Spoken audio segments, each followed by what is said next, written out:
demi-tour, les bourges, c'est pas le bon quartier. La rue est à tout le monde, vous pouvez pas nous empêcher de passer. Puis c'est pas notre faute si on est obligé de passer par votre quartier pourri pour rentrer chez nous. Et pourquoi tu retournerais pas plutôt dans ta campagne faire des miches de pain avec ta mère? Et pourquoi t'irais pas plutôt voir ta mère pour savoir pourquoi elle monte ses miches à tout le quartier? Toi, la gouère, ferme ta gueule. La traite pas de gouère. Ouais, parce que si ça se trouve, t'es en train d'insulter ton père. Mon père, il dit d'aller te faire voir. Ah ouais, il s'est décidé à t'appeler pour ça. Mais au fait, c'est que t'existes.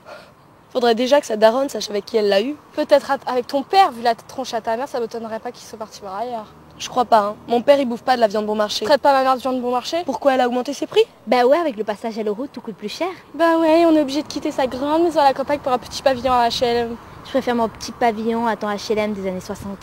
Je préfère mon HLM à une cellule de 10 mètres carrés avec grillage aux fenêtres. Et au fait, comment il va ton mec? C'est plus mon mec. Pourquoi? C'est pas fashion de sortir avec un tolard? Ni avec un tolard, ni avec un drogué. Pouf! Drogué. Paysanne! Galérienne. Bouffonne!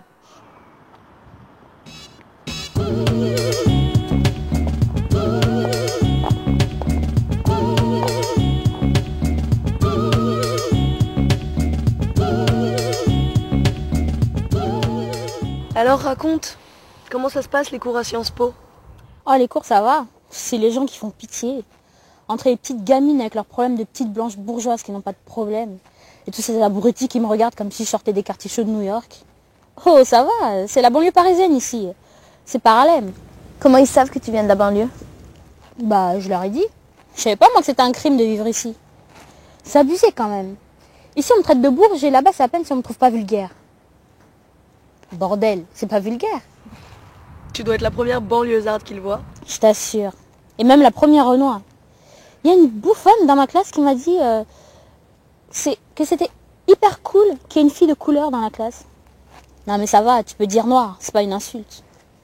Et là-dessus, elle rajoute que c'est overtop, que la discrimination positive permette aux jeunes des quartiers sensibles d'intégrer de grandes écoles, telles que Sciences Po. Bouffonne, va. Elle croit que j'y suis entrée grâce au concours parallèle, elle est folle ou quoi? Pourquoi tu l'as pas fait d'ailleurs? C'est vrai? Ça aurait été plus facile, non? Ouais, mais moi, j'ai pas besoin qu'on me facilite les choses. C'est comme si on disait à un marathonien blanc, bon, t'as aucune chance contre les Éthiopiens, alors on te donne une avance de 1 km. C'est pas la même chose. Si. Après, si je réussis, on dira, bah oui, c'est normal, on l'a aidé. L'intelligence, c'est pas une question de géographie. Et moi, j'y arriverai comme les autres, avec les mêmes difficultés que les autres. N'empêche, ils ont dû être étonnés de pas te voir débouler en jogging basket. Je t'assure. Ils ont cru qu'il allait y avoir une guerre civile pendant les émeutes. C'est bouffon. En fait, ils fantasment sur la banlieue. Ils voient les documentaires sur les gangs au States, ils croient que c'est la même ici. Genre, il était une fois dans le Bronx. Grave. Bon, mais à part ça, qu'est-ce que vous devenez, vous, depuis le temps qu'on s'est pas vu? Bah moi je rentre à Toulouse pour les vacances. Génial. Tu vas pouvoir revoir ta mère. Ouais, ça fait 2 mois que je l'ai pas vue. C'est relou quand même les divorces. Surtout quand les parents habitent plus dans la même ville. C'est clair. En même temps, il n'a pas eu le choix. On lui proposait un poste important à Paris. Il pouvait pas dire non. Pourquoi t'es pas resté avec ta mère à Toulouse? J'avais envie de voir la capitale. Et résultat, tu te retrouves ici. Pas de bol. Ça va, y a pire. Ouais, il y a mieux aussi. Attends, c'est la zone ici, il se passe rien. Mais moi, des fois, j'ai envie de cramer un truc, qu'il se passe un truc. Vous savez que banlieue, ça veut dire lieu banni? Dire qu'il y a un train direct d'ici jusqu'à Paris, et on dirait qu'on est dans un autre monde. La France d'en bas. Nous, on est carrément dans la cave, ouais. En même temps, c'est pas aussi dangereux qu'on voulait nous le faire croire. Quand je suis arrivée ici, je croyais que j'allais me faire violer dans une cave ou me prendre une balle dans un règlement de compte, mais finalement, à part l'histoire avec Julien et Samir, c'est pas passé grand-chose, hein. T'es déçu, on dirait. Et à propos, le procès, ça s'est passé comment? Oh là là, c'était l'enfer. Il y avait la famille de Samir qui me regardait comme si c'était moi qui l'avais tué. Et le pire, c'est que j'ai dû dire à Julien que c'était fini entre nous devant tout le monde. Je pensais que casser au téléphone, c'était pire que tout, mais alors là... J'avoue. Mais il te l'avait pas dit, Julien, qu'il avait des problèmes avec Samir? Si, mais... Moi aussi, des fois, il m'arrive de dire à ma sœur que je vais la tuer quand elle me pique mes affaires. C'est pas comme si je sortais un gun et que je lui tirais 2 balles dans le dos sous les yeux de ma mère.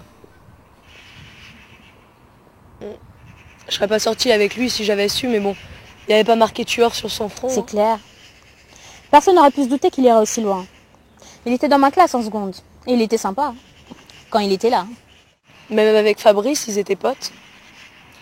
En parlant de Fabrice, il taffe toujours à la maison de quartier? Ouais, pourquoi? Faut que je lui parle. Faites pas cette tête, je veux juste lui parler.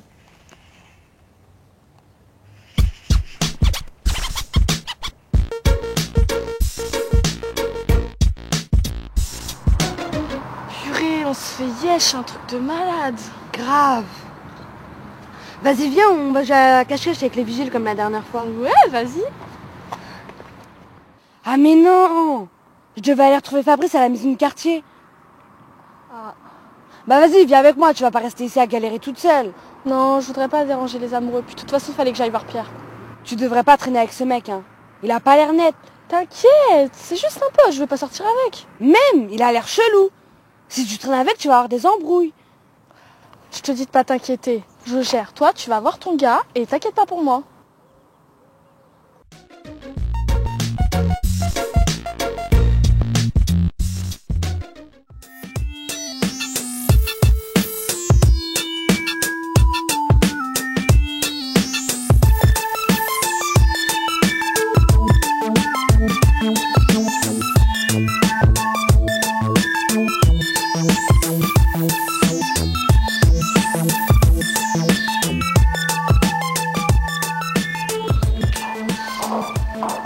Eh les mecs, on a de la visite.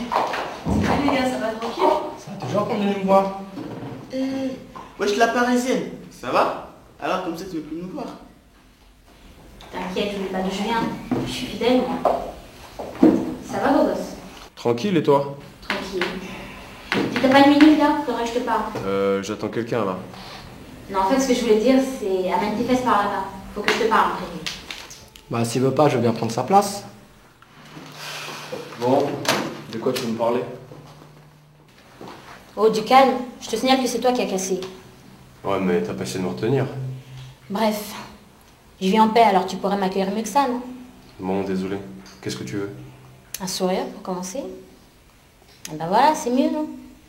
Bon, maintenant, ça te dirait de te faire offrir un verre par une gentille fille? Bon, juste un verre.